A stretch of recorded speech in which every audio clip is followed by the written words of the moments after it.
Chapter 2.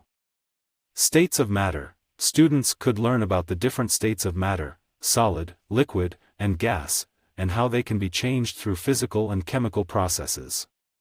The three primary states of matter are solid, liquid, and gas. These states differ in their physical properties, including shape, volume, and compressibility. Additionally, they can be changed through physical and chemical processes. Solid. In this state of matter, the particles are packed tightly together, resulting in a definite shape and volume. Solids are rigid and do not easily compress or flow. Solids can be formed through cooling of a liquid or gas, and they can be changed into a liquid through melting by adding heat. Solid can also be transformed into a gas through a process known as sublimation, where the solid state directly changes into gas without passing through the liquid phase. Liquid. In this state of matter, the particles are not packed as closely as in solids, allowing them to flow and take the shape of their container.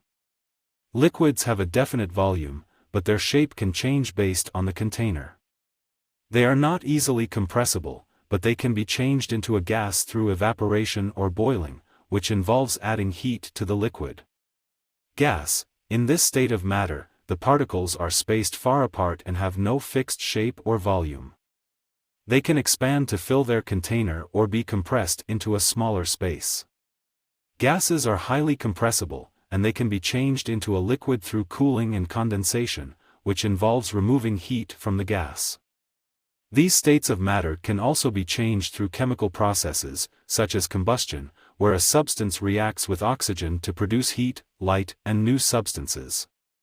Another example is vaporization, where a substance is heated to create a gas, such as when water is boiled to create steam.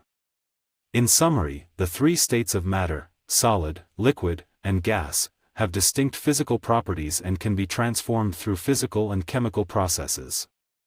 Understanding these states of matter is important in fields such as chemistry, physics, and materials science.